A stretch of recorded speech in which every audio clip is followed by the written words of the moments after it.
Hello, my name is Matthias, and welcome to the GW25 edition of the FPL Scope podcast. And with me today, finally, for the first time in a couple of weeks, I have Kevin, and it was barely just that I had Kevin on this podcast because we had some technical difficulties, but Kevin thankfully made it through, and now you're here, finally. What do you have to say for yourself after 2 weeks of being away from the podcast? Yeah, it's not great, but today is all about love, so I will take my grand return well, and so shall you, and we shall not talk about the fact that I was away for 2 weeks. Fair enough. Yes, we are recording actually on Valentine's Day,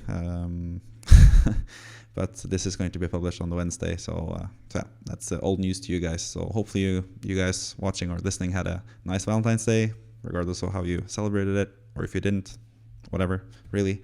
We're here to celebrate FPL and potentially our triple captaincy choice in Erling Haaland.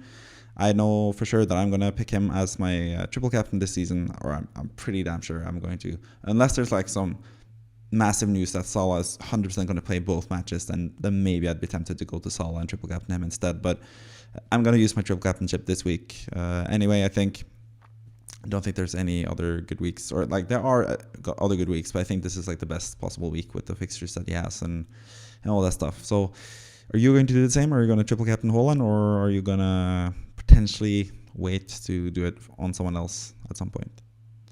No, I think it seems fair to do it with either him or Salah this week.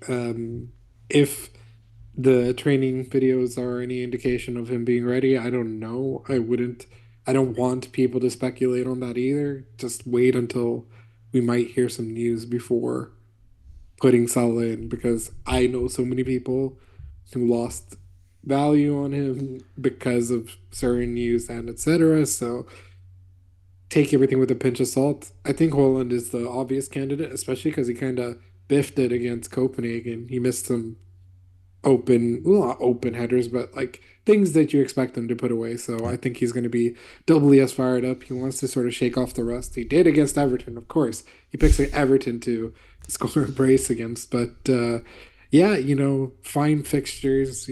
Chelsea tend to get done in at that Etihad, and then it's a Brentford at home. So yeah, last time Brentford a certain Ivan Toney went ham, and I'd just gotten rid of him specifically for that game as well. So yeah, it could be a really interesting set of matches for Holland, but dude's Holland at the end of the day. If there's any sort of time to back him, you might as well back him now that Kevin De Bruyne's looking like fire. Foden's looking like fire. All the creative outlets is looking good. So yeah, I think triple captaincy is perfectly viable. Yeah, and I think a lot of other people are going to do the same. This is probably going to be one of the highest like effective ownership players of all time. I think Salah like 2 seasons ago had like Leeds at home and some other stupid team at home, and like everyone triple captained him there as well. I think both of us did as well, to great effect, because I think he got like 20 plus points in that double game week. So like the effective ownership is going to be like 250%. So if you don't triple captain him, you probably are rooting against Haaland, which is kind of crazy. You might captain him and you're still rooting against him to do well, which is pretty rare when it comes to FPL. But you did mention him against Everton, and you did have him as your captain against Everton, your favorite team. That ended up being nice for you in FPL, not so nice in actual Premier League, because Everton did actually hold firm for quite a while there. Had 0-0 for a long while before Haaland decided to just score 2 goals. 2 typical Haaland goals, I would say, as well, where he just shows off his strengths, both literally and figuratively. Haaland. I think Brentford was really good in that game. It was just like the final thing with Haaland. It's going to be like the memory that sticks out. But I think it's kind of unfair to Brentford. It was not basically just a pure strength thing. It was more like balance. It was sort of off balance. So that's sort of what happened there. But either way, Haaland got 26 points for you as your captain, as he did for most other teams as well. But apart from that, you had a couple other good players, Darwin and Jota, obviously, who you brought in, both of them. 7 points from Jota, 6 points from Darwin. 12 points from Gabriel Magalhaes. I'm pretty sad I didn't get those points myself, but I'm glad at least one of us did. And I don't really know why I didn't pick him, but I think it was just because he played West Ham. And I brought in Alfie Doughty myself, but you didn't fall into that trap, at least. You also had Palmer with 10 points, 2 lovely assists towards the end of the match there. But yeah, a lot of other people have Palmer as well. The notable absentee from your team is Saka, who is it's been a big miss for you the last 3 game weeks at least, and you've always been like a huge Saka supporter in FPL, but yeah, currently you don't have him. He's not someone he's not going to play in Game Week 29, which is something that you need to focus on because you don't have your free hit and you don't have your wildcard left, so there's no way of you to get 11 players or 10 players for Game Week 29 unless you get rid of those types of players like Saka and potentially Palmer as well coming up, but you might keep him. You can keep 3 players on your bench for that game week as well, and potentially have a blank or 2 in your actual team, but we'll see about that when we get there in the future.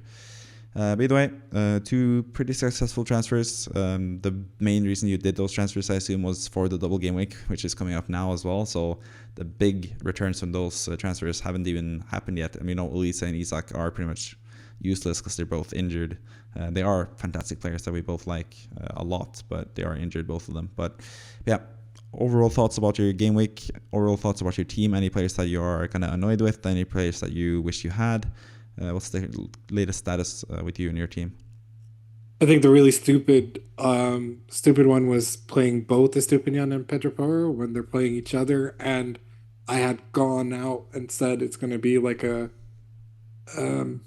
I can't remember. We'll get there soon with the predictions, but I thought I remember saying that was going to be like a shootout. So having 2 defenders from a potential shootout, yes, both who are offensive. I maybe should have spared a thought for Pinnock. I jokingly said that De Bruyne, even coming off the bench, will somehow get a decent return. And of course, he gets a decent assist. And yes, where Branthwaite just loses bounds more than Haaland completely bodied him, which is not true. So, yeah, it's a bit annoying that I have 10 points on my bench, but like, who cares at the end of the day? Like, there's not. The only thing I really would have played differently would have been Pinnock for potentially Stupinian or Pedro Porro, depending on which team I was angling. Yep. But considering I have Richarlison and I said Spurs would win, I should have really have taken Estupinian out. It's been lucky that I've even gotten returns from him lately, considering the fact that Brighton keep 0 clean sheets. So, yeah, a bit frustrating, but what can I say? I still gained 9 points after my transfers, and they both got returned. So, and I'm looking pretty for next week. So, yeah, you could argue I could have played Pinnock and the Bird over Elise and Isak, which would have happened because neither played. I could have waited a week to do the transfers, but I figured they'd have a decent match against. I can't remember who did they play for? Who the hell did? Why do I blank on who Liverpool played? I don't know. I keep blanking on those types of things myself as well. They beat Burnley. Burnley, of course, yes. So, yeah. Vincent Kompany getting completely unlucky with some calls. Yeah, it makes all sense in order to have them both for that game week. Exactly. So I'm not, yes, you would expect a double-digit return from either one of them, but to get 13 points combined, it's not the worst in the world. They both, and especially Darwin, who is being Darwin. Yeah. I'm more than happy with sort of the returns, and I feel comfortable for next week. Yeah. Also, when it comes to the Burnley decision, the only players that you had that you could have benched attacking wise that got less points than them were Richarlison and Foden. And Foden obviously was starting that game for Man City, and De Bruyne was not. That's why you benched him, because you got news that he was not going to start that game. So obviously you would play Foden over him, as we knew Foden would start. And then Richarlison was just really unlucky not to get more points. Like, he had a massive chance to score. He also had that goal for Papi Sarr was actually a pass from Sarr towards Richarlison, who would have had an open net if the ball had made it to him, and then Dunk basically saved that from happening, which is good for me because I don't have Richarlison myself. But for you guys, with Richarlison, that was kind of a letdown. But Richarlison is still looking absolutely fantastic, and he's one of those players that I am kicking myself for not having earlier in the season, and basically not having in the season in general.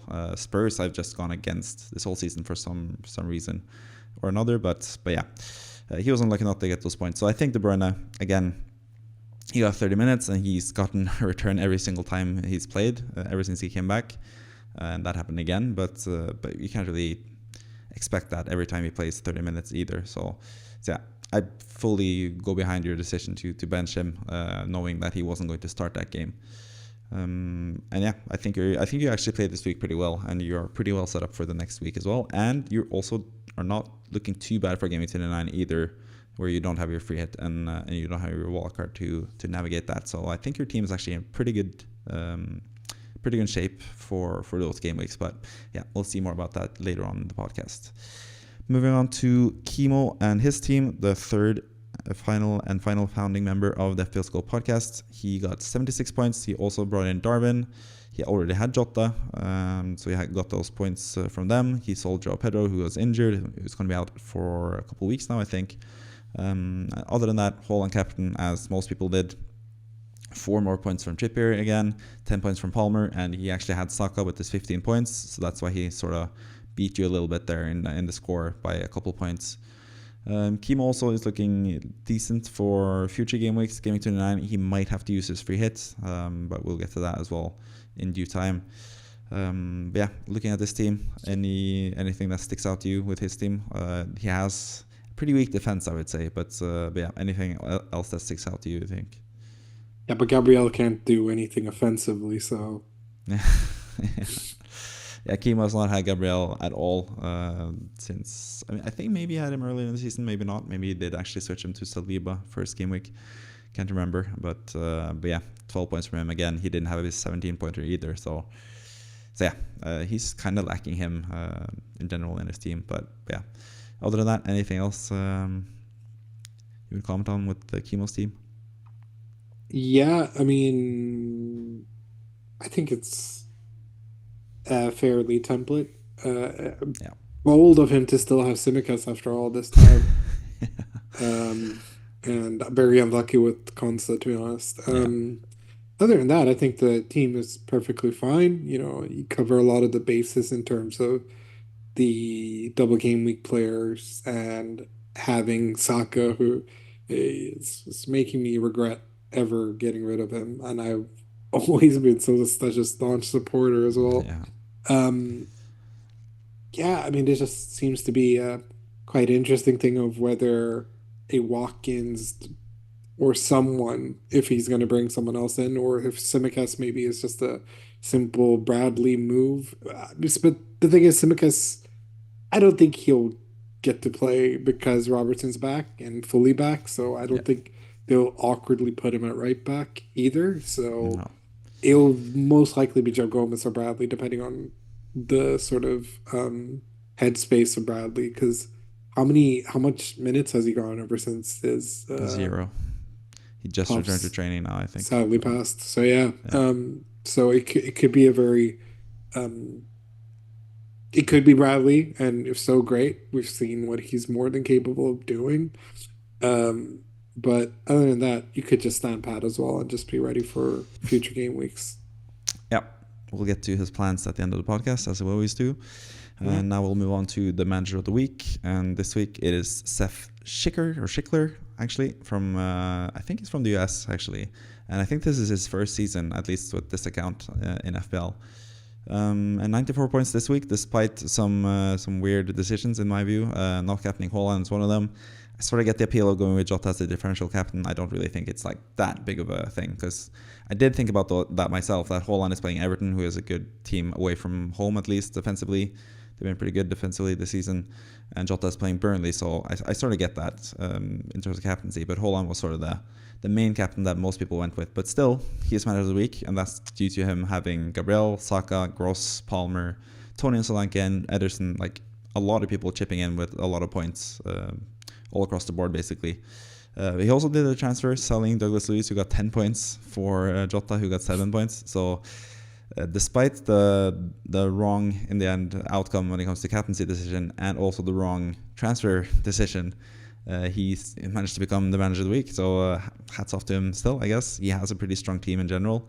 Tony, I think it's an interesting differential. Like, not that many people actually have Tony. A lot of people have talked about him, but I don't think that many squads have him, because there's just so many strikers currently, with Haaland, Darwin, Solanke, even Adebayo and those guys as well in there. But yeah, he ended up with 94 points and is manager of the week. You're shaking your head a bit and laughing a bit. What's your thoughts? No, I just brought Tony in, took him out, should have just kept him. Yeah, you should have just kept him probably, especially seeing as you need him for game week 29 as well. But who do you have again in your strikers? You have Darwin, Solanke, and Haaland, which is, to be fair, I think that's pretty close to optimal, seeing as Solanke has that double game week in game week 28. But you could have always had Darwin, Haaland, and Tony, and then switch Darwin to Solanke whenever Darwin is blanking. So that would probably be the ideal move. But yeah, this guy has Tony at least, and yeah, you miss him in your team, and I think he could be pretty good going forward as well, even though his fixtures are pretty bad, as we'll see pretty soon as well. But yeah, any comments about the team and the transfers and the captaincy choice and all that stuff? Do you sort of get where he was coming from with the captaincy choice, or? I mean, to be honest, if you look at the Everton City game, 70 minutes or so, might have been a bit earlier than that, but like a large portion of the game. Yes, I always knew Everton was going to lose, but Holland had done jack shit for a large portion of the game. Yep. But in classic Holland fashion, all he needs is just 1 or 2 touches and then he's going to score. So I think he's a bit hard done by, considering the fact that Liverpool were playing Burnley at home. And I guess Burnley are slightly more shit than ever. No, that's a lie. They are definitely more shit than us. So minus 10 excluded. So I don't hate the draw. Like, I don't hate him going for Diogo Jota, but it's like you said, it's Haaland at the end of the day, and he was facing an Everton side that can't score for shit lately. So yeah, fair play. I think it's a shame. He would have easily broken the 100 point mark, and we would have been an even crazier score and all this type of stuff. I am a bit puzzled over why he picked Dowdy over Gusto, simply because, yeah, I get it. You know, it's Luton at home against Sheffield United, but that is closer than, like, I understand that people are very much on Luton's high horse lately because they've been playing remarkably well and all this type of stuff, but I feel like all that shit goes out the window the minute a newly promoted team plays another newly promoted team. That's sort of like where it's much more a level playing field than people think. Of course, you've had these scenarios of Bournemouth and like Leeds when they came up, they did really well just against everyone. But I think especially with brave little Luton Town, as they say, I think I think Gusto was the better play, and he was unlucky. I felt Gusto was super unlucky not to get more in that game as well. Yeah, he almost got some, or he was pretty high when it comes to bonus points as well. I think he would have had 3 bonus if it wasn't for those late goals. Which obviously benefited him with Palmer and benefited most of us with Palmer. But yeah, Gusto is a tricky one because he looks so good when he's good and then he looks so bad when he's bad. He's kind of like an amalgamation of what Chelsea are this season, pretty much. And he also blanks now in 26 and stuff. So he is someone that might go out of this team eventually as well. There was actually kind of a joint manager of the week, and I'm actually going to feature the other guy who got 94 points on my team selection video tomorrow. And he actually had Declan Rice in his team with 17 points, which is kind of interesting. But he also, both the managers of the week did not go with Hall on captain because the other manager had Palmer captain with 10 points times 2. So, yeah, some interesting decisions. That I don't hate, to be fair. Yeah. But he went with Palmer captain. I don't hate. It's going to sound weird. Holland was, for me, the most obvious captain. But going for sort of these players that have consistently been playing well lately, yeah, doesn't hurt. Yeah. So I'm never going to give someone stick because they went for Palmer captain, especially considering that Palmer's on pens as well. So, yeah, fair. Yeah. And he also did 2 transfers, and one of them was just Saliba to Gabriel. So 12 points for 12 points swap there. I don't really understand those. Or why? I don't really like those sideways moves, but still. Did he save cash or anything like that? Yeah, he does save a bit of cash, I guess. So he did do that, and he also managed to get Van Dijk for Trusty, who doesn't play. So I guess that's why he saved up the cash to do that other move. Yeah, I'll talk more about him in tomorrow's video for the team selection. Yeah. thing. So stay tuned for that as well. And let's move on to the next segment of the podcast, and we go to the result predictions and the scores from last week. And we had pretty similar results because we do have pretty similar suggestions or predictions at this point, as you'll see with the future predictions as well with the next few fixtures, because they are really similar. But I just want to talk about one thing when it comes to these predictions, and that's the fact that the one result I got ahead of you, because I got 6 correct results and you got 5, the one that I got over you was West Ham Arsenal, where I had a 2-0 Arsenal win, and I did predict Arsenal to win. Did not expect that 6-0 win for them. But you went for 2-2 between West Ham and Arsenal, and now with the 2020 hindsight and stuff, what's with the 2-2 prediction? I think, considering the fact that I see Aston Villa and Man United was also 2-2, I may have just accidentally pressed 2-2 on both games and just not cared. I am awfully generous to West Ham because why would I have said 2-2? I have no idea. Arsenal were free flowing, West Ham weren't. Had we done a podcast where I'd got to say this result, I probably would have asked to change it. So, but these things happen. I can't fault it. You lost 6-0. Like, that's just unbelievable to me. So, you know what? I have more faith in your West Ham than you do. So, there you go. That's true. I'll happily, well, not happily admit that, because I want West Ham to do, I want West Ham to do well. But like, I'll not happily, but I'll earnestly admit that, I guess, that I don't really have much faith in West Ham currently, at the moment, at least. I think we've been really lucky this season in general. Yes. Moise out, I guess, but yeah, we'll see about that in the future. But yeah, that's one of the downsides to not showing up to the podcast, is the fact that you can't argue against your weird picks like that, or get to change it in the podcast. But either way, even with my slight lead in this game week in the correct results, you still have a 20-point or 20-match lead when it comes to the correct results for the season. I still have one more scoreline correctly than you, so yeah, we'll see about that as well. But yeah, anyone interested in the results can check out the video, and obviously you're watching the video right now, but you can watch the screen if you're just listening, like I know some people do. To see the results if you're genuinely that curious. But let's move on to the future predictions, and there's a lot of predictions, so we're not going to have too much talk about these games. There's a lot of matches, and we also have kind of a bit of a time constraint now because yeah, it's getting pretty late because of the technical difficulties we had earlier and stuff, and you're hungry. I need to sleep later on as well. So yeah, just these results. First of all, we have done these separately, and I have to just state that out right now, because these results are scarily similar. That's what I said to Kevin as well. The only result we have differently is, again, the fact that you have more faith in West Ham than I do. I have 1-1 between Forest and West Ham. You have a 2-1 win for West Ham away against Nottingham Forest. Other than that, we have the exact same results and pretty much the same scorelines in a lot of these matches as well. So yeah, any thoughts about that? How we're thinking sort of the same now? Are we just turning into one giant FPL thought machine, I guess? Or what's the deal with the same results? I think we're just, I don't know. How much thought do you put into this when you do the predictions? Not that much.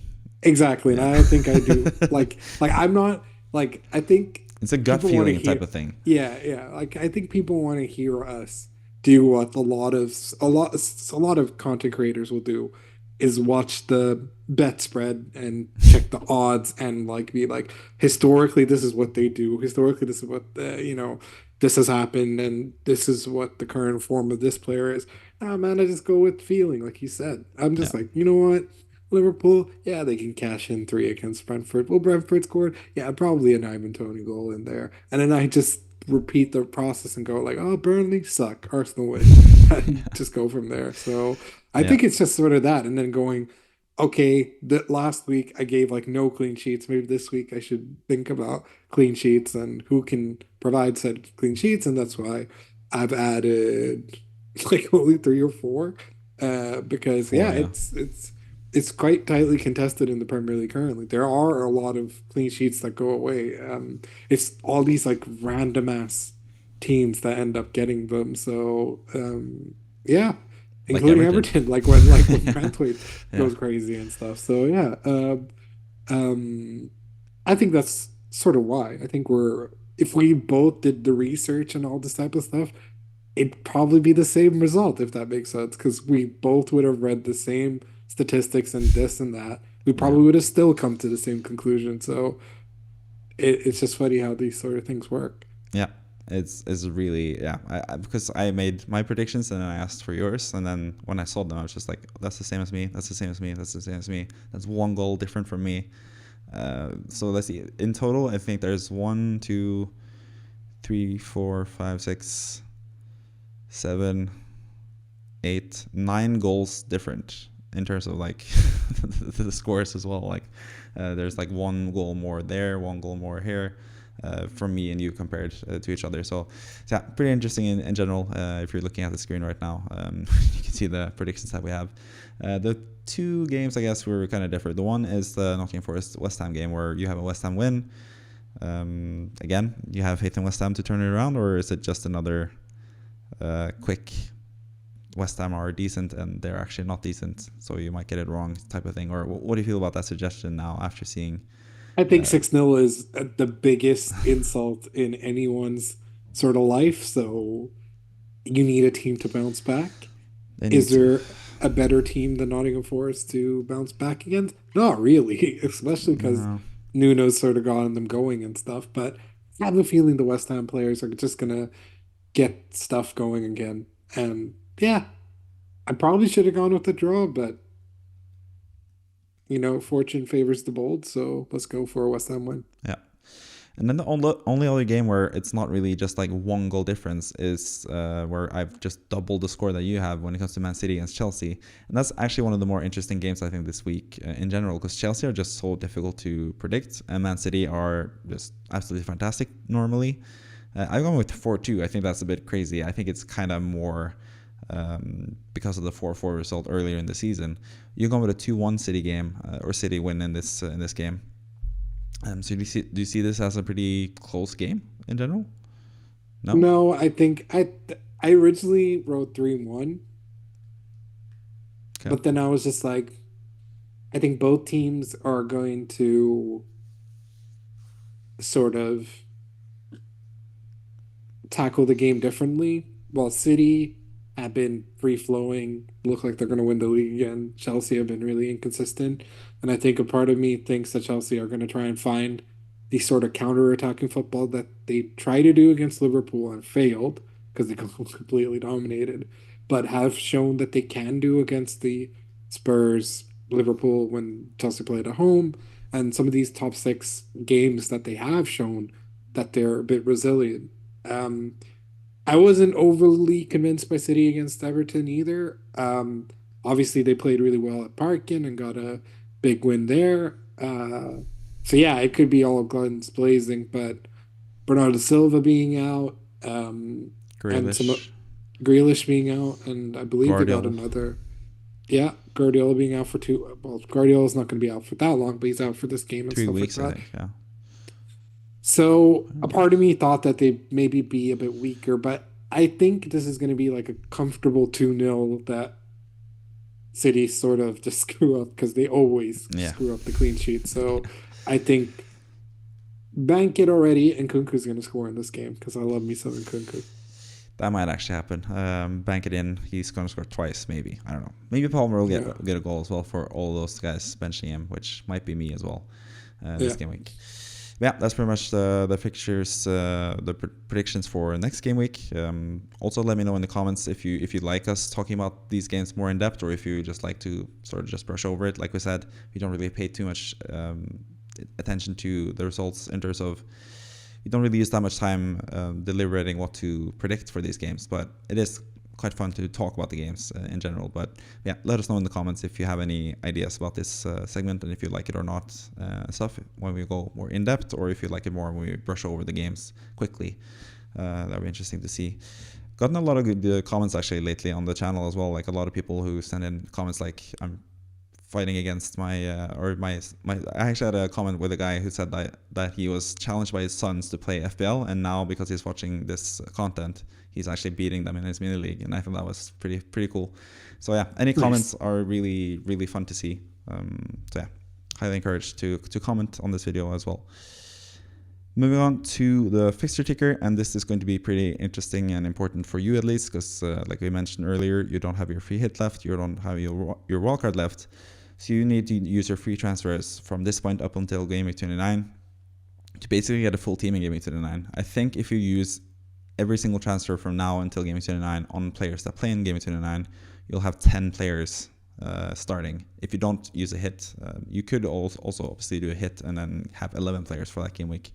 If it matters to you. And first of all, let's just ask you straight up with that, like how worried are you about Gaming 29 in general and getting as many players as you can compared to just like maximizing your efforts for Gaming 26, 27, 28 and then the game weeks after 29 as well? Yeah, the latter. Yeah, the latter, Yeah, I think the former sort of like I fucked up by oops, first F bomb of today. I screwed up by using my free hit. Gimme Also, it's Gates. like I don't know. I'm always just having fun with my friends and then see something happen in FPL and go like, oh, this is boring. Let me switch things up, and then I do something like that. So I have the attention span of an idiot. So for me, I think at this point, if you look at sort of the teams that are playing, yeah, there's some decent players and stuff like that, but this is not like Champions League fantasy or something where you can pick out like five players from the same team. You're gonna get some garbage players anyways. Yeah. Might as well just have fun with it. I think it's more important to me to make sure that consistently from now until 30 that I get 4 of the weeks right. If I get 4 of the weeks right, and that means, green arrow, green again, I can take the 29 hit Yeah. because I don't even think that, regardless of what crazy 11 people free hit or whatever, and if people are going to free hit, not everyone will free hit. Yeah. They will wait, hoping that there's going to be another double game week announcement or something like that. So, yeah, so I'm personally not too fussed. And if I play it smart, I can sort of arrange it so I have the correct players in for the correct time as well. Like I'll happily go with like 9, 10 players because Yeah. even when I do field an 11, people can get 0 points. So it's like whatever. Let's Yeah. just fucking go and see what happens. Yeah, it's true. And also just looking at the fixtures in Gaming 29, which players are you currently looking at? Because I know you're an Everton fan and you don't want them to go down, so you don't want to root for Luton. But that's like one of the teams that actually would be nice to target for Gaming 28 and Gaming 29 because they play in Gaming 29 most likely, assuming they go out of the cup against City, which we both expect them to do. And they also have that double game week in 28 as well. So having the likes of Doughty, Adebayo, potentially even your old guy Barkley as well, could be a way to go there. If you want to go with Luton players, or if you don't want to go with them, then yeah, you have to go with someone else. But looking at the fixtures there are a couple of standout teams, I guess. Brentford against Burnley away for that one game week. I'm assuming you want Tony for that game week. He's probably going to be a pretty important player. Spurs, Nottingham Forest maybe against Luton. I don't know. Nottingham Forest and Luton, you want that game to be 0-0 or 1-1, I think, as an Everton fan at least. So how are you going to navigate 29? Which players are you looking at from those teams that are actually playing in Game Week 29 as well? Yeah, I mean, I think I already have 2 Spurs players, so adding a cheeky Heung-min Yeah. once the time is right seems like a obvious move, or James Madison, depending on injuries and stuff like that. Yeah. I think that feels like a fair assessment, especially considering the fact that they're playing Fulham, so Fulham aren't great. Yeah. Nottingham Forest, eh, like if Awoniyi gets back to the pace that he was at, maybe. Yeah. There was But a really bad fixtures before that as well. Aston Villa away, Liverpool at exactly, home, Brighton away. exactly. So this is what I'm saying. Like it's annoying. Just like maybe some West Ham players. Yeah. If Kudos, Bowen are looking good, could Mm. definitely see myself having either one of them. Yeah. Obviously,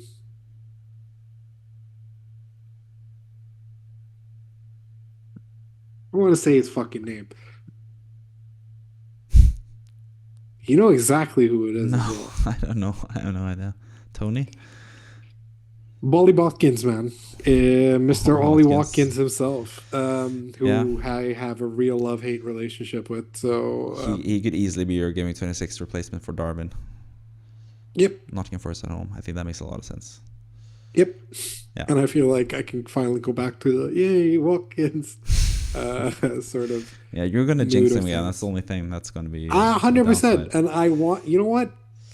But to be Maybe it's fair, time I do. Maybe it's time I do. Maybe that's the only way Calvert-Lewin makes the plane trip. If I jinx him and then somehow Calvert-Lewin goes for a crazy run. I I don't know. mean, to be fair, Watkins was kind of jinxed this week because he only got 2 points and he had like two really good chances and could have had an assist as well. So Yes. kind of annoying for me as a lot of people actually sold Watkins this week to fit in Darwin. So Yes. and I think a lot of people are bringing him back in Game Week 26, and I think that's something that you could do as well. Mm. You also mentioned West Ham, also a pretty good team to target for you. Jota to someone like Kudus or Bowen. This is why I think you should stamp at this week, as we'll get to with your team. Yeah, West Ham, Aston Villa, they are playing each other, but that doesn't mean that game could end or couldn't end 3-3 or 2-2 or whatever, and you have goal scorers from both teams. So yeah, I think those two teams are good for you. Spurs, obviously, you triple up with Son or, yeah, probably Son if you can afford it, and I think you will be able to afford it as well. And then I would normally advise Luton, but yeah, if you don't want to root for Luton at any point, then maybe not. But that double game week and then Nottingham Forest at home seems like a pretty good jumping on point for at least one or maybe two of their players, I think. But yeah, I don't think it's going to be too bad if you have like 8 or 9 players for Game 29. I think personally I'm more like the type of manager that doesn't like to have any blanks, so I think that is kind of a downside to my mindset, really, that I'm too fussed about having 11 players playing, even more so than having like double gaming players, which is it's kind of the same thing, especially now with Gaming 25 and Gaming 26, where we have some teams that double in 25 and blank in 26.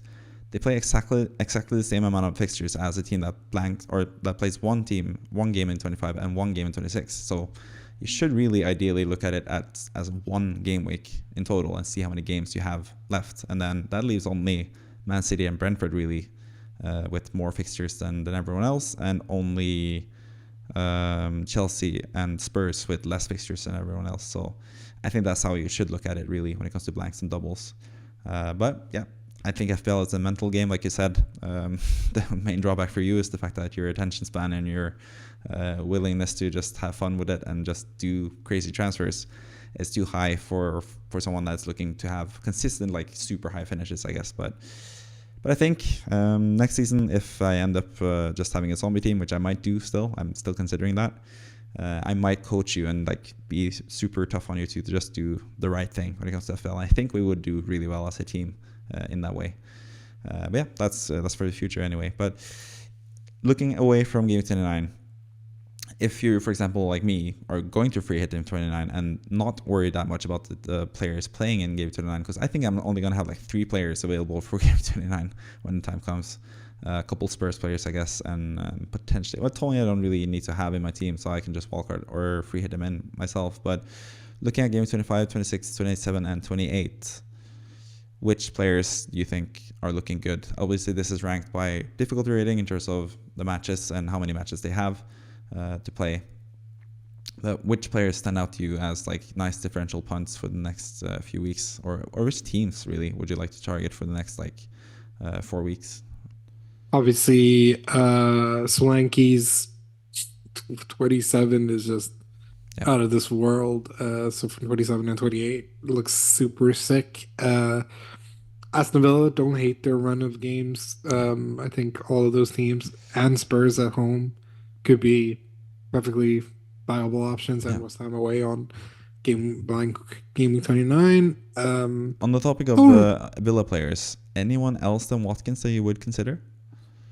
Because their defense is like shattered now. I think Carlos is out now, injured as well. Konsa is injured. Pau Torres is just coming back from injury. if Diaby started more games, I would have said him. I Yeah. don't really understand what's going on with him. I think Bailey, Leon Bailey, yeah, but again, Douglas what Luiz. happened? Douglas Luiz, definitely. I think he's such an easy, cheap enabler. But now that Um, Kamara is out injured for basically the rest of the season, maybe Douglas Luiz has to play more defensively as well. True, but he's still a pen taker. Yeah, it's true. And set piece. Um, and decent. takes free kicks and stuff. So yeah, I don't think that will sizzle from his sort of uh, magic in that regards. I mean, he's also someone you can target, to be fair, because he plays in 29. So the Gustolis could That be a is cheeky true. cheeky option That for is you. very true. Obviously, Arsenal players look fine. I think Yeah, West Ham, Kudus or Bowen at this rate. yeah. I I mean, wouldn't go with JWP. West Ham are pretty bad currently, but when Lucas Paquetá is back, that's going to change a lot of things. And also, Mikel Antonio is an underrated asset for West Ham when he comes back as well. So I think West Ham will improve pretty soon, but currently it's not looking so good. But I think from 26 onwards, perfectly viable to go with someone like Kudus or Bowen if you're not free hitting in 29, especially. Yeah, Would have said Elise then as they for yeah, their home of fixtures course. because they're so they're the sort of players I'd easily bench away from home, but when they have an easy home fixture, they just guaranteed money. So Yeah. yeah. Other than that, obviously Brighton. If you have some Brighton assets, Mm-hmm. I do like their fixtures, but it's hard to say with the Serbi who is junior Pep Roulette. Yeah. So I have no idea. Like I can't tell you. Daddy Welbeck starts over Evan Ferguson. I've said how many times do I have to fucking say this? Oh, he I like won a penalty and almost scored a nice goal as well in the same game against yeah, Spurs. yeah. But if Ferguson had played, maybe they would have done better. So Maybe. so that's sort of my headspace right now with sort of some of these players. I think with just generally speaking, if you guys are having good weeks in FPL, trust your gut. It's been going well. If you have doubled up or tripled up for the this current double game week, great. Enjoy. Hope it goes well for you. But then start just strategically thinking about maybe Bournemouth and Luton players, and also how you're going to navigate Game Week 29. But I'm not going to fault anyone here if they're like, oh, I've got Palmer here and I've got um, Trippier there. Like Trippier at home against Bournemouth, like go for it. What you have to lose, really? So I'm not going to really give people stick for that, but of course, just have it on your mind that there are some tough and some very easy teams to pick players from. So just have a look at the fixture ticker, see what works for you and what sort of transfers are viable for you. Because I'm gonna freak out if Mohamed Salah is back. I'm changing everything. I'm getting rid of everyone just to fit him in. Okay. That would be interesting to see if that Yeah, happens. But yeah, we'll have to wait for news on Friday's deadline or of Friday's course. press conference from Klopp. But yeah, that would be interesting if he's back. I think myself as well, I would probably look to bring him in as well at some for in any way, like any way I can really. Also, Game Week 27 when they play Nottingham Forest away, that could also be a really nice differential to have Salah in that game week. Man City have who do they have that week? Man United at home. I think Holland's still a really good captaincy choice for that week, but yeah, Salah against Nottingham Forest away could be a nice differential captain there as well. But yeah, there's one team you didn't mention from game 26, 27, 28 that I think is a pretty interesting one, but it's also kind of a small little setback for them, and I'm talking about Wolverhampton. They have Sheffield United at home 26, Newcastle away, and we've seen Newcastle now, even at St James's Park, they're leaking goals, so could easily score a lot of goals there, and then Fulham at home in game week 28. I like a lot of their players, obviously, Pedro Neto and Hwang Hee-chan among them, but one of the players that I really like is Matheus Cunha, and he's now going to be out for maybe the rest of the season, but like at least a couple weeks, couple months now, he's going to be out. How do you think that's going to impact Wolves, and would that put you off bringing in Wolves players from 26 and stuff, or do you think still that Hwang now being back from Asian Cup is going to help them enough for them to be good? Because Cunha scored a hat-trick without Hwang, so maybe Hwang can score a hat-trick without Cunha. I don't know. What do you reckon about the Wolves players and their future now with losing such a huge player in Cunha, who's had a fantastic breakout season? Finally, he's living up to that wonder kid status that he's had. So what do you think about Wolves? I think generally speaking, the main thing that, or the takeaway from this is that the main reason why Wolves have been playing so well is because of Cunha. So Mm-hmm. can Huang really replace him as a talisman? If so, great, then problem solved. but it just depends on. I thought they were great together. Cunha showed he can be great by himself. I mean, I'm not trying to say Hwang Hee-chan can't, and basically showed in the Asian Games that he's capable of doing stuff and even taking penalties over Sod, which was quite interesting to see. Yeah. But he's also going to be a penalty taker now for sure. Like there have been some yeah, thoughts about maybe Cunha will take it away from him, but yeah, he also took a penalty earlier in the season with Cunha on the pitch and scored that one as well. So yeah, I think he's the nail-on penalty taker at least for now. yeah. So like I don't hate him as a pick, Yeah. but and you know me, I hate XG, I hate XGC, I hate these fucking stats. But I think it's very reflective of how they are as a team, that they are just super kamikaze. So Yeah. you don't know which wolves you're gonna get. But I think stashing them, like maybe don't play them against. I would say maybe don't play them against Chelsea, and that's exactly what they did. They completely battered them. So you know what? Yeah. Don't listen to me. Triple captain him against Sheffield United. Spurs away. No, Spurs away. Spurs away. Because he might get a hat trick in London, as Cunha did. But fair enough. You know what? I think my mind got too set on thinking about Cunha that I completely forgot that Mr. Handsome is back. So, he is handsome. He is back. Pedro Neto as well is so good this season. He's been so good this season. Pedro Neto's finally living up to all FPL players that had him last season. So, yeah, including me for 10 game weeks. So I don't hate those picks. I don't hate their fixtures. I think they're also, to be completely honest, easy stashes if you've got such a wicked team, but you want to have that piece of Maverick when, for example, a Newcastle, like for example, let's say you have Gordon and Hansen. If you are to play that, for example, Arsenal away or Sheffield United at home, it becomes an easy swap. So, yeah, I think with the alternating picks that they got going on, not the worst pick. Yeah. I think they actually have some pretty good fixtures as well post Game Week 39 when it comes to like doubles and stuff. I think they have a pretty good double in Game Week 30. Yeah. They probably have the best in terms of fixtures Game Week 37 as it looks like currently. This is just projections, but it seems like they're going to have Crystal Palace and Bournemouth at home in Game Week 37. So having them and stashing them for the long haul when they have really good fixtures in general. Luton at home, Nottingham Forest away, West Ham at home, Burnley away. They have a lot of good fixtures in general for the rest of the season. So yeah, they are pretty good stashes. And even in defense, would you go with someone like Ait Nouri or Dawson over the long haul, do you think? No. Not sold on their defense? Not sold on their defense at all, but offensively, yeah.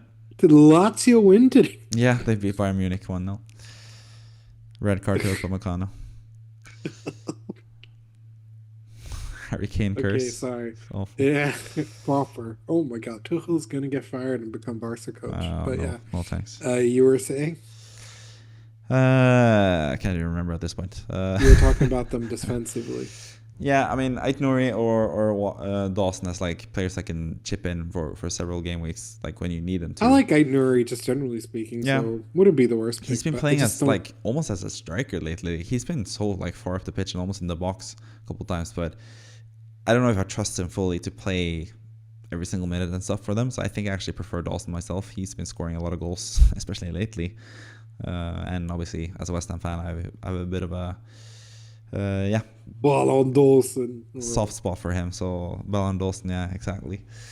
But yeah, I think Wolves are pretty interesting as well for especially for those of us that are going to free hit in 29. I'm pretty sure I'm going to get Hwang in Game Week 36 myself against Sheffield United at home, and then play him possibly against Newcastle away, and then Fulham at home as well. And just see what happens, and potentially keep him on the wildcard in Game Week 30 if I'm doing that as well. So yeah, I think that's pretty interesting thing to do as well. Let's move on to the next segment of the podcast, and that is going to be the weekly wildcard draft. And I made some slight tweaks to this since I put out my video, because I just looked at the team and I had Adebayo in my striker lineup rather than Darwin, and I figured I got to fit in Darwin somehow in terms of money. So I had to downgrade some players and stuff and move it around a bit. But yeah, I think I have a team that is pretty expensive still. So I think not all people could afford it. I can actually afford this team with 0.4 to spare, but I also have quite a lot of money saved up in the bank and stuff, and have a lot of value tied into the likes of Palmer and a couple of these other guys as well. So if you can't afford this team, then you probably would have to downgrade Saka or Darwin or something like that to make it fit, or De Bruyne, for example. But yeah, in general, I am pretty happy with this team. I finally changed my goalkeepers up a little bit because Areola Dubravka was just not working as a duo.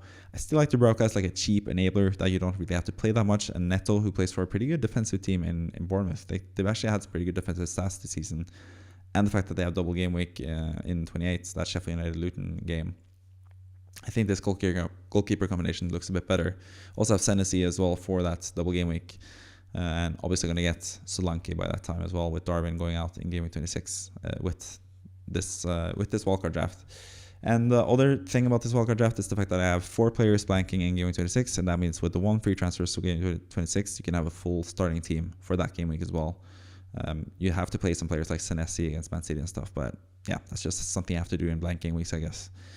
But looking at this team and the players that have been removed and the players that have been added, any huge thoughts, any glaring omissions, any players that stand out to you as interesting picks? No, I think this is as pretty. It should be noted this is with GW29 free hit in mind. If you have your free hit, if you don't have your free hit, the draft will look pretty different. But I think it's really difficult to navigate GW29 if you're walking this week and you have just 6 free transfers from now until GW29. And you also have that blank and double sort of mixture in 25 and 26 to maximize your efforts. But yeah, just have that in mind as well. But yeah, carry on. Yeah, I generally don't really have that many comments on this team in terms of negative or positive in terms of your picks. So that must mean you did a good job. I think there's not really any glaring omissions compared to last week. No, obviously you might say Van Dijk, but who cares? I think some people will get too bogged down on having double game week defenders when all the fun's in the offense anyway. So just go gun blazing. Yeah. That's basically my thoughts as well. I think Van Heck is a decent start for this week against Sheffield United away. I think Brentford against Crystal Palace at home without Eze and Elise, it could actually be a really good player. I'm actually thinking about doing myself. I need to sell Trent, and Triple captain him, yeah. I might just sell Trent and buy Senesi and bench him for this week, and then start Brentford against Crystal Palace at home, and finally give Brentford that starting position that he has been. That's why we end up losing the game. Fair enough. Maybe I'm thinking about that, but I also might bring in someone like Saliba to just shore up the defense and have double Arsenal. But yeah, either way, I'm pretty happy with the team. Also, the midfielders, I'm pretty certain on the midfielders, as you can see there, the number 2, number 3, number 4, number 6, and number 7 picks in this draft. I feel pretty good about all 5 of them. Jota is a short-term guy who can sell next week after a really good double game week. De Bruyne has a nice double game week fixture now and then plays in game 26. Palmer, I think, is just too valuable to not have in your squad, basically. So, sorry to interrupt, but yeah, go on. If you were the manager of this team, I'm assuming Palmer's the one you bench? Yes, that is what I'm looking at currently with my own team as well. So yeah, I would bench him against City away. I think I'm going to triple captain him. I think yes, he did score against them last time with the penalty in the final minute and stuff. But City are gonna probably. Yeah, I think City are gonna win that pretty easily. But it's a bit of a storyline game, and he did show up in the storyline game. It is, and you can't deny that. And Palmer is a fantastic player. Like, I'm a huge fan of his this season. I think he's been absolutely fantastic. Definitely team of the season. I think personally. But yeah, but I think Palmer, especially for that Brentford away and Newcastle at home fixture in 27-28, when a lot of people will sell him to have a Game Week 29 team fully, I think he can do some real damage in those weeks, at least. So that's why I have him in the team, pretty much. Striker-wise, Tony, would you go with Tony or Watkins, Tony or Darwin? Like, what are your thoughts about Tony as a potential replacement for either Watkins or Darwin? Yeah, I think Tony's been sick. Like just looking at him, it looks like he hasn't not played football in so long. Like he looks more on it than Darwin, which is crazy. So like it is impressive to see how well he's um sort of like not lost his footing and stuff. So I'm very, very impressed by him. I think eye test wise, I mean I bought him in for that free kick that he scored on his bat like game back and all this type of stuff. So like seeing him since, it's been really frustrating because he is not like Wissa. He is not putting away chances. He is creating so many chances for his teammates and stuff that they just don't bury. It's incredible just to see how good Tony's been, and I completely understand why a bunch of teams are going to go for him in the summer. Talk about late bloomer in that regards. Yeah. They But just announced today that they bought the striker from Club Brugge as well, Brentford. So they're certainly angling towards selling Tony, I think, in the summer. Oh, for sure. And I'm pretty sure Tony's sort of comments without getting any sort of reprimand from Brentford, and he shows that it's like a equal respect thing. Keep us up in the Premier League, we'll sell you to X for X amount of money, Yeah. and he'll be like, peace, you know. And it's fair enough. He's playing to an ability that's better and more than what Brentford sadly can offer. And, that becomes the whole thing about loyalty, blah, blah, blah, blah. But at the end of the day, he's a mercenary. He doesn't give a shit. He has no affiliation to Brentford in the same way like an Ollie Watkins did. So, and Ollie Watkins now couldn't care. Like, he's made it abundantly clear that he loves his time and all this stuff, and he still has friendships and stuff like that. But yeah, I can see in his face whenever he plays Brentford, he doesn't care. So fair enough. You don't want that sort of player to be stuck around at the club, anyways. Like I don't Yeah. want. It was the same sort of thing with Richarlison. I know he loves the club, but I know that his playing ability is better than the club. Go to Spurs, win nothing. Congrats, and then come Yeah. back to us in 2 3 years. Okay, cool. Uh, no, like I'm always just gonna give Richarlison stick for picking Spurs, but yeah. That being said, I think going with Watkins for the time being and Darwin, I guess. Yeah, I mean, yeah. I I mean, think Darwin Tony. Darwin is like a package deal with Solanke because like he plays a double game week now, and then we bring in Solanke for him. Because if you go, you could sell Watkins in game week 28 or 20, yeah, game week 28 to buy Solanke as well. But that's my thoughts with Darwin, at least to have him as like a vehicle to just have a double Yeah, game week now and then sell him for Solanke. I think it's optimal. They have the easier fixtures, so yeah, just go for it. Yeah. Yeah, those are my quick thoughts about, or our quick thoughts about the weekly wildcard draft team. But if you want to see my full thoughts about most of these players, obviously not a couple of them that I added later on for this podcast, but most of these players I featured that in the video on this channel, the weekly wildcard drafts video, which was out earlier this week. So check that out as well if you want to hear all the reasoning behind all the picks, including Haaland, Foden, Saka, and those guys at the front of the draft as well, at the highest picked positions, which means that I have them as the most important players to have in FPL currently. The top three this week being Haaland, Foden, and Saka, who's actually a new inclusion because I didn't have him a couple of games back. But Arsenal are looking so good lately that, yeah, I feel like, especially if you're free hitting in 29, Saka is just a no-brainer at this point. But yeah, let's move on to someone who doesn't have Saka, and that is your team and your current plans.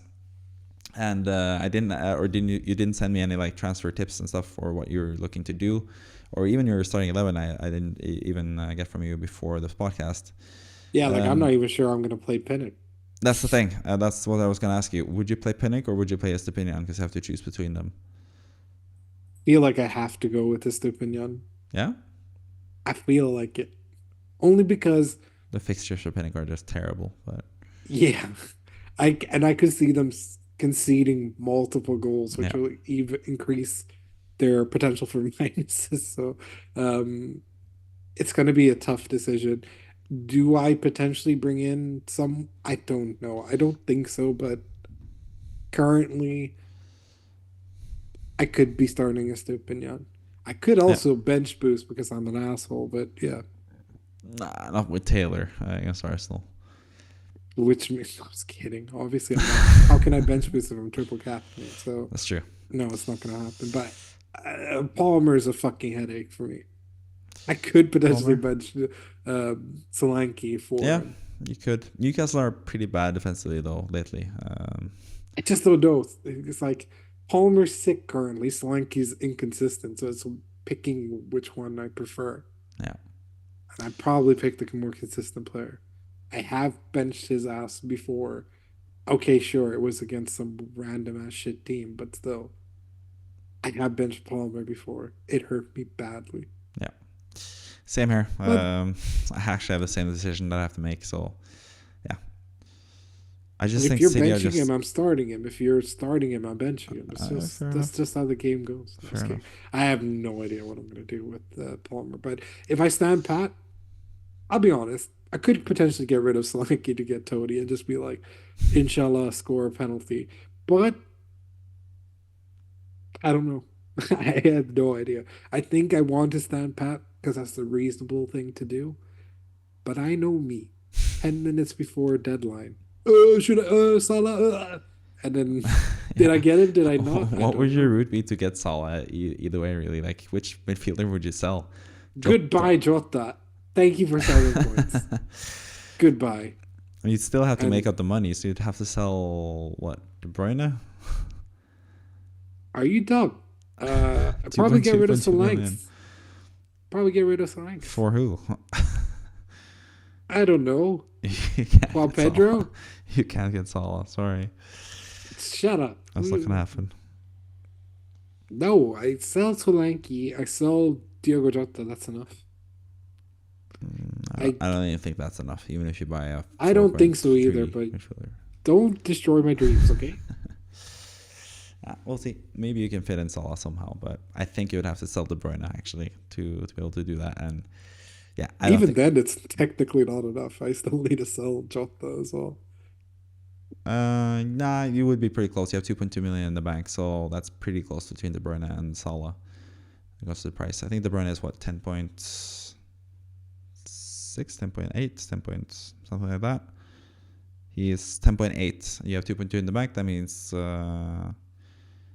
yeah, you get to 30 million. You're actually exactly on the money to go Salah in for De Bruyne. Are you crazy? De Or Bruyne no, against De Bruyne. You've actually had a lot of gains from when it comes to. You can't sell him for the same price that he is because you had a lot. You bought him at 10.3, I think, and now he's like 10.8. So. So yeah, you'd have to do one more move, but it would be just a small little move, like Either way, De Bruyne's not leaving my team, Estepinian to and Doughty, for we don't example. even know anything about get rid of Stupid. Yeah, Estepinian to Doughty and De Bruyne to Salah you could do. I'm never gonna do that. Shut up. De Bruyne's staying in my team. Hey, I'm double not game week. you. You'd have Doughty who'd play in the double game week rather than Pinnock. Yeah, And you'd have Salah playing. yeah, but rather you than also have De Bruyne, who's going ham lately into home games, and he's probably gonna play both games. Yeah, I'm looking to get De Bruyne in myself, and I had him in the wildcard draft. So yeah, Did I you did not have just? Salah. When did you sell De Bruyne, or did you get De Bruyne in? I sold him. I sold him for Jota last week when he was benched. Yeah, I've been doing Kevin like transfers lately, so Yes, it's been a bad time. yeah. All right, next. Let's move on to Kimo's current plans, and the same with him, maybe stand pat, but he also has Konsa, who's going to be out for a while, and he doesn't have that third city spot. So I think actually the best thing for Kimo is just do Konsa to Nathan Ake, because now Guardiola's injured for a couple of weeks. Ake has been playing 90 minutes regardless lately, even with Guardiola being fit. So I think he's a really nice and fun double game week differential sort of guy. I think one of the City defenders will get like a massive score this week. I just don't know who. Is it going to be Stones? It's going to be Ake? Is it going to be Akanji? Is it going to be Diaz? Is it going to be Walker? There's just so many to choose from. But I think Ake is the more secure player in terms of there's some minutes with Guardiola out, and also I think his attacking potential is probably the highest out of those guys as well.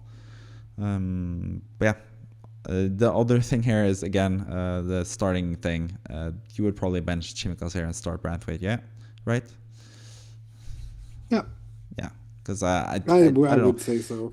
I just find it weird. Kimo has kept Chimicas for like 6 weeks, so it must mean something. I'm expecting him to start Chimicas for some reason. I think Branthwaite is the better player here, personally. Yeah, if I had this team myself. I would agree. I think it's silly with Simicast, who's just going to get like 10, 20 minutes per game. Yeah. Yes, that's enough to, and maybe he could start the Maybe he Luton could game. start. So, That would be the hope, that he and starts. I guess that's sort of what you have to pray for. Because But they do play Branthwaite will 100% play. They played the cup final 3 days after the Luton game, so maybe Robertson gets rested because he's just back from injury, and Chimicas plays that game from start. I think that I think like there's probably higher upside with Chimicas, but there's just more safety with Branthwaite playing at home to Palace, who are still without SA and Elise. I think, especially Elise is going to be out, but probably SA as well is going to be out. I think that could be a clean sheet for Everton. We both think so. We both had 2-0 Everton win in that game. So yeah, I'd probably start Branthwaite myself, but I could also see Kimo just start Chimicas just because he's had him for this long. Anyway. There's another benching sort of decision here as well with, again, Palmer versus Gordon. Gordon playing at home, which is really important because he's really good at home, to Bournemouth. Bournemouth have not been like that good lately. They're still a decent defensive side, but what do you reckon about the Palmer versus Gordon, or potentially even Palmer versus Watkins decision if you think that's something to choose between as well? Depends on how heavily you favor City in this game. If you think that City are just going to run riot with the Chelsea that's been super inconsistent, fair enough, go with that. But we know that Palmer can make something out of nothing. He's not just a pen merchant. He is someone who can score beyond that. So it just depends, really. Palmer is currently, like you said, team of the year, team of the season. Some of these players are not, but Gordon plays the best football he does at home, especially with the striker situation where is Wilson really back? Isn't he? And if that's the case, Gordon's going to get to play a false nine or just be very involved in the attacking move. Personally, it then becomes a question of whether you bench Watkins because Fulham have been decent-ish at home and all this type of stuff. Yeah. But I don't hate this. The only thing that I might consider is Branthwaite, right? Because Simicas is a very risky play. Yeah. Because you might get Simicas in for like only 20 minutes. I mean, the easy decision here would be to just do Konsa to Ake and start Ake over Chimicas and Branthwaite. Of course. So would you do that, you think, or would you stand pat and just... Because Ake long term is probably not as like valuable because he doesn't play in 29, and you don't really know about his starting position when Guardiola's back as well. Yes, and I think you could potentially make consent to one of these potential down the stretch. Like he doesn't have Gabriel or Saliba, and that's the easy way to get one of those guys in on all this type of stuff. So. So for me personally, I would just stand pat and play Branthwaite. Yeah. Okay. I think I would still lean towards doing Ake because you need to sell Konsa anyway, and you have at least another player for Gaming 26 with Ake. So yeah, you both get a surefire double game week player for the best team in the league and or second best team in the league. Now the Arsenal are good, maybe. And you also get a Gaming 26 player as well with Ake. So I think that's what I would do, especially seeing as you need to sell Konsa anyway, or Kimo needs to sell Konsa anyway. There was one other benching decision that I didn't come to with your team, and that is the goalkeeper position. You have two outstanding goalkeepers in Dubravka and Areola, who keeps getting clean sheets. Goes Dubravka, because you do have Solanke playing against Dubravka. Yeah, will I have Solanke playing against Dubravka? Question mark. Yeah, so you'd be more inclined to bench Solanke than bench Dubravka in that matchup then. Yes. Yeah. Yeah. Okay. Fair enough. Yep. Interesting. But that was Kimo's plans, a little bit of your plans as well, and let's move on to the final set of plans, which is I have a motorcycle just driving by. If you heard that, I don't know. Then we have the Manager of the Week plans, and like I didn't mention earlier, but if you guys watching want to be Manager of the Week, this is what I mention every single FPL podcast. You can join the mini league, the FPL Scope mini league with the league code V9JT0D and be featured on the podcast, just like Seth Schickler has this week. But Kevin is wagging his finger for some reason. He's trying his best to Kemba Mutombo. Not really, because he just stands still and does this. But what's the matter, Kevin? Why are you wagging your finger? Your suggestion doesn't work. Why? He has Haaland, De Bruyne, and Ederson. Ah, that's true. I didn't really think about Ederson. Yeah. True. Okay, so it's just a question. Stand pat then. Yep. You got the defensive aspect that you were hoping he should cover. So yeah. And Ederson will likely play both games. So yeah. Yeah, fair enough. I think stand pat is then the best option, obviously. Didn't even think about that. The fact that he has Ederson. Not a huge fan of the premium goalkeeper picks myself, but for this game week it works. So it worked out for him last week too. 7 points. That's true. Again, another benching decision here with I guess that's the same for you as well, because you have Pedro Porro as well. You could potentially bench him rather than Stepinian. No, but this it's straight up just Stepinian versus Porro. Who would you choose then? Is it Porro still?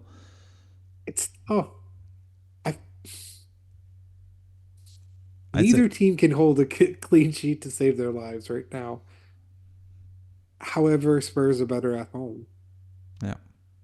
I think Estepinian is more likely to keep a clean sheet, probably, just because both are really bad at keeping clean sheets, but at least they're playing Sheffield United. But Porro probably has better attacking returns because he's still on set pieces for now.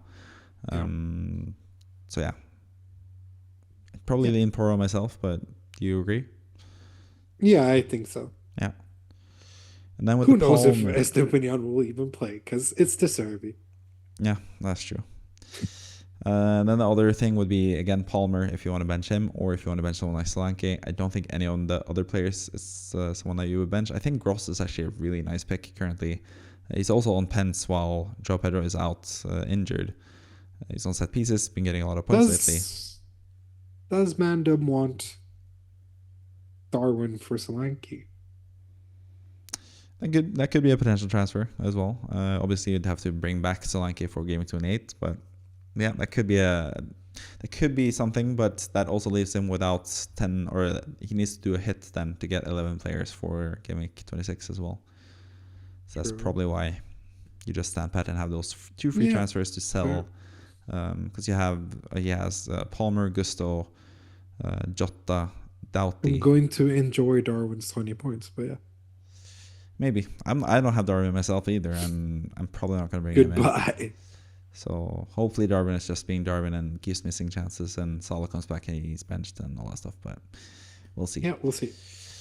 Either way, I think this team is looking pretty decent for this game week and beyond that as well. I do like the Tony pick, like I mentioned earlier in the podcast. Pretty solid team. Not really any passengers. Not really any players that you don't really like in general. No, if you look at Kimo's team, Chimikas, Konsa, those types of guys. Look at your team, Taylor. Maybe just Taylor actually. But he's also he has good fixtures in 26 and 29. He does show up when he needs to. This season, we've seen that from Taylor. But yeah, that's as much as we were going to talk about Taylor now. Even though he is an FPL legend, sort of. But yeah, that's the manager of the week, really. You can't do the Gusto to Ake transfer, obviously, because you have Ederson. I didn't even think about that. But I think standing pat, or potentially if you really like the look of Darwin and you don't really care about taking a hit to field 11 players next week, you could definitely do that Solanke to Darwin move as well.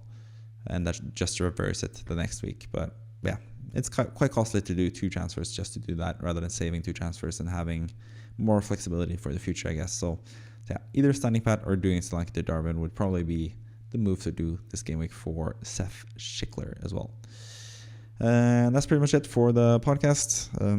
I know you want to make food. You haven't eaten yet after you've been to the gym and working, all that stuff. So you really want to get to that. But before you do that, you have to leave us with the last word, as you always do on these podcasts when you do decide to show up for these podcasts. So take it away, Kevin, with your last word before we finish off this podcast.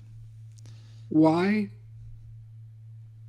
has the Premier League still not made a decision about the 10 points deduction? Why?